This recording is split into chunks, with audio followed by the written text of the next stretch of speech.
सरकार ने जून 2022 में इसे शुरू किया था। यह अल्पकालिक सैन्य भर्ती योजना है। इसके तहत 17 वर्ष 6 महीने से अधिक और 23 वर्ष तक युवाओं को अग्निवीर के रूप में तीनों सेनाओं में 4 साल के लिए भर्ती किया जाना था। 4 साल बाद उत्कृष्ट प्रदर्शन करने वाले केवल 25% अग्निवीरों को ही नियमित कैडर में स्थायी किया जाता है, जबकि शेष को सेवा मुक्त कर दिया जाता है। मासिक उनका वेतन जो है वो पहले करीब 30,000 रुपए वार्षिक वृद्धि जिसमें शामिल है, चौथे वर्ष से बढ़कर ये 40,000 रुपए महीना हो जाता था, जिसमें मासिक जो वेतन है वो करीब 30% हिस्सा सेवा निधि में कटता था और सरकार भी इसमें समान राशि का योगदान करती थी। 4 साल की सेवा पूरी होने के बाद लगभग 11,70,000 कोष जो कर मुक्त है एक मुश्त अग्निवीर को मिल जाता था।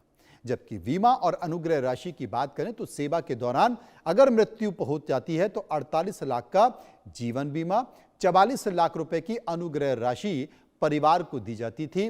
अन्य लाभ की बात करें तो केंद्रीय सशस्त्र पुलिस बल जैसे कि सीएपीएफ, बीएसएफ, सीआईएसएफ और राज्य पुलिस की भर्तियों में पूर्व जो अग्निवीर हैं उनके लिए 10% आरक्षण और आयु में छूट का प्रावधान भी था कि वहां पर अगर जगह निकलती हैं तो अग्निवीर को वहां पर आरक्षण दिया जाएगा।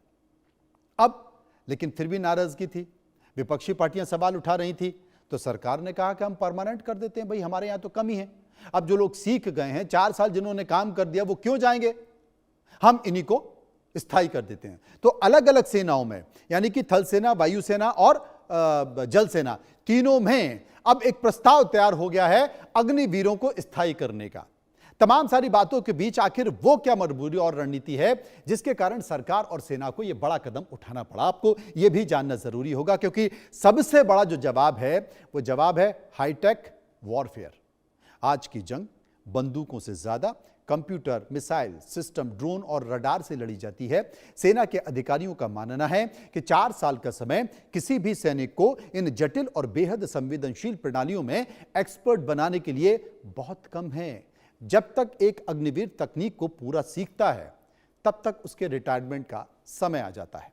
और इसी तकनीक की कमी को दूर करने और सेना की मारक क्षमता को अचूक बनाए रखने के लिए सरकार ने सोचा कि हमने इन्हें तैयार किया और 4 साल में ये जा रहे हैं, ये कुछ बात ठीक नहीं लग रही है। इसलिए उन्होंने कहा कि अपने नीति में बदलाव करने की जरूरत है और हमें इनको स्थायी करना पड़ेगा, क्योंकि सेना में वैसे भी जरूरत है। अब स्थायी कैसे हो सकते हैं, तो मैं आपको बता दूं कि रास्ता बहुत आसान है। मेरिट कठिन सफर है। 2026 में 4 साल पूरा करने वाले जो अग्निवीर हैं, ये जो बैच है अग्निवीरों का, वो बैच का चयन पूरी तरह से पारदर्शिता और प्रदर्शन के आधार पर होगा। जो चयन प्रक्रिया होगी वो 4 साल के पूरे रिकॉर्ड की समीक्षा के आधार पर होगी। कमांडिंग अधिकारियों के मूल्यांकन, दैनिक ड्यूटी में आपका अनुशासन कैसा है, टीम वर्क कैसा है और आपात मिशनों में आपकी भूमिका कैसी है, उसके अंक तय किए जाएंगे। शारीरिक दक्षता की परीक्षा दौड़ होगी, पुशअप्स आपको लगाने पड़ेंगे, चिनअप्स आपको लगाने पड़ेंगे और इसके साथ साथ एंड्योरेंस टेस्ट आपका अनिवार्य होगा। हथियार आप किस तरीके से चलाते हैं यह भी देखना होगा। निशानेबाजी आपकी कैसी होगी यह भी समझना होगा। ड्रोन ऑपरेशन यानी तकनीक से आप कितने फ्रेंडली हैं वो आपको देखना होगा और आधुनिक जो तकनीक है उसमें आपकी एक्सपर्टीज देखनी पड़ेगी। मेडिकल फिटनेस सबसे महत्वपूर्ण चुनौती होती है, कोई भी छोटी सी चूक यहां आपको बाहर कर देती है। इसके बाद मेरिट की सूची तैयार की जाएगी जिसमें टॉप आने वाले अग्निवीरों को स्थायी, नियमित, परमानेंट कर दिया जाएगा, उनको परमानेंट सैनिकों में शामिल कर दिया जाएगा। अग्निवीर चयन में शामिल नहीं हो पाएंगे और सबसे बड़ी बात है कि उन्हें भी सम्मानजनक विदाई, जो कुछ बचेंगे उन्हें सम्मानजनक विदाई दी जाएगी।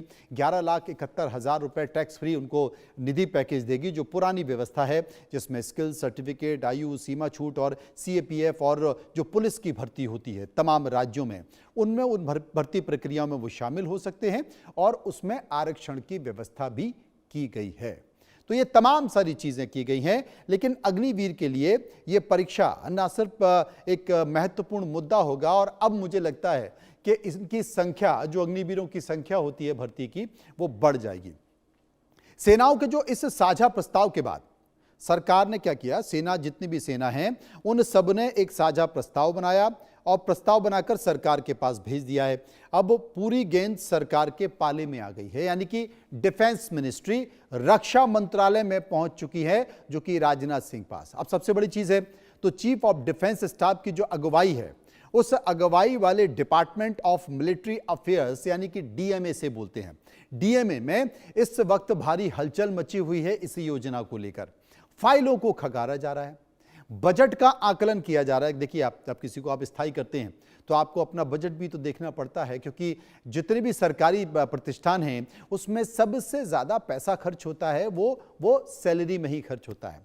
तो तीनों सेनाओं के जो प्रमुख हैं, वो तीनों सेनाओं के प्रमुख इस पर मंथन कर रहे हैं, डिफेंस मिनिस्ट्री इस पर मंथन कर रही है। आपने जाना कि कैसे भारतीय सेना खुद को आधुनिक दौर की जंग के लिए तैयार कर रही है। और सबसे बड़ी बात है कि ये सिर्फ नियमों का बदलाव नहीं है, बल्कि हमारी सेना के उस अडिग विश्वास का प्रतीक भी है जो अपने जाबाज अग्निवीरों को जता रही है। जब आधुनिक तकनीक और अटूट देशभक्ति का मिलन होता है तो दुनिया की कोई भी ताकत भारत के बढ़ते कदम को नहीं रोक पाती है। सरकार के अंतिम फैसले पर पूरे देश की नजर टिकी है, लेकिन एक बात साफ है कि अग्निवीरों का भविष्य अब और भी सुरक्षित होने जा रहा है, क्योंकि ये बात जरूर उठ रही थी कि 4 साल बाद ये कहाँ जाएंगे। तो सरकार की समझ में आ गई है कि जो बात उठ रही थी वो सही है और अग्निवीरों की एक बड़ी खेप स्थायी परमानेंट होने जा रही थी। आपकी जरूरत की खबर थी, इसलिए